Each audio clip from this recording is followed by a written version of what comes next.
Call me crazy, but I think white supremacists invading the US Capitol is the zombie apocalypse we've all been preparing for. Hi, I'm Yael, aka Blue and Improved. And if you're watching this, you're probably wondering, what the fuck is going on? And because I'm a giver and skilled at helping people process difficult transitions, and gone through many myself, I figured we'd take a look at what led us to this moment. Now, some people would want to point to 2016 when that self-aware leather handbag became president. Oh, but it started way further back than that. I could go back to slavery, but if you aren't aware of how white privilege was born yet, I don't feel like explaining it to you. Let's start with something a little bit more recent. I give you Barack Obama's first campaign trail. Now, I know you're thinking, the fuck does Obama have to do with this? It's not him, it's Hillary Clinton.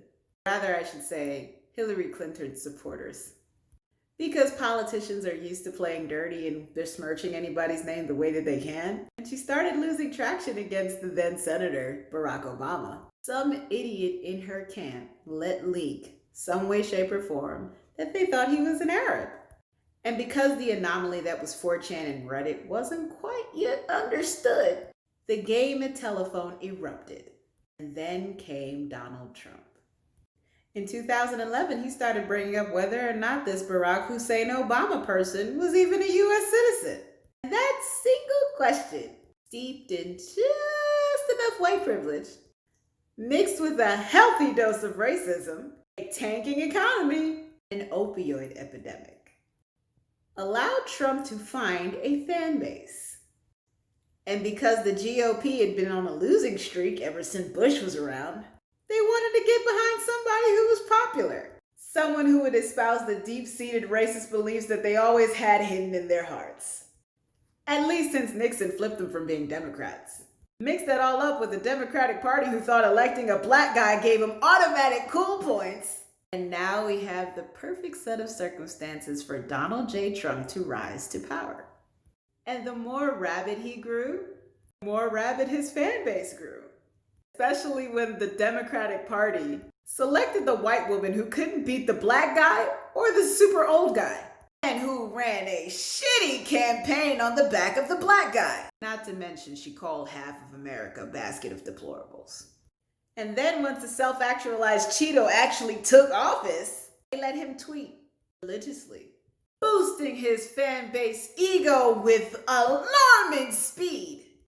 Introduced the term fake news into popular culture, managed to convince a whole swath of Americans that this walk-in criminal evading several charges by becoming president had their best interest at heart.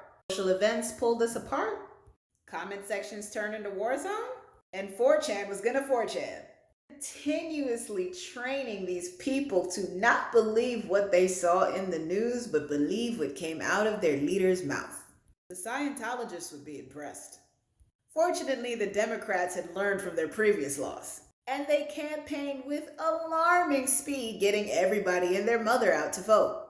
Not me, because my candidate wasn't in there. I wanted Yang or Sanders, who actually give a fuck about the American people.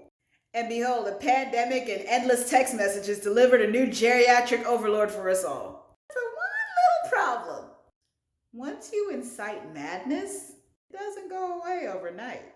Coupled with Donald Trump's latest fake news spin, you know, the one where he tried to say that he won the election that he actually lost this time, and then gaining rapid support from the GOP, coupled with people buying up ammo and guns.